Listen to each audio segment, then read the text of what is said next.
Eu sou o anjo do novo amanhecer e nesta noite eu apresento diante de Deus a semana que está começando. Senhor, abençoa esta vida com a mansidão dos bem-aventurados, para que ela caminhe com leveza e sabedoria.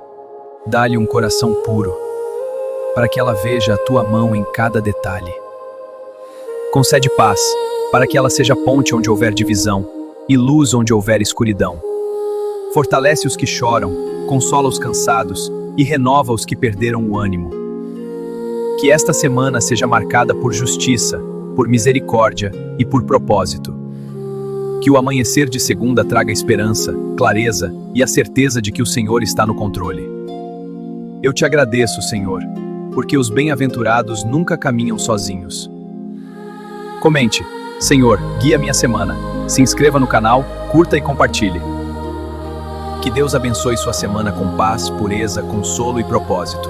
Bom início de semana.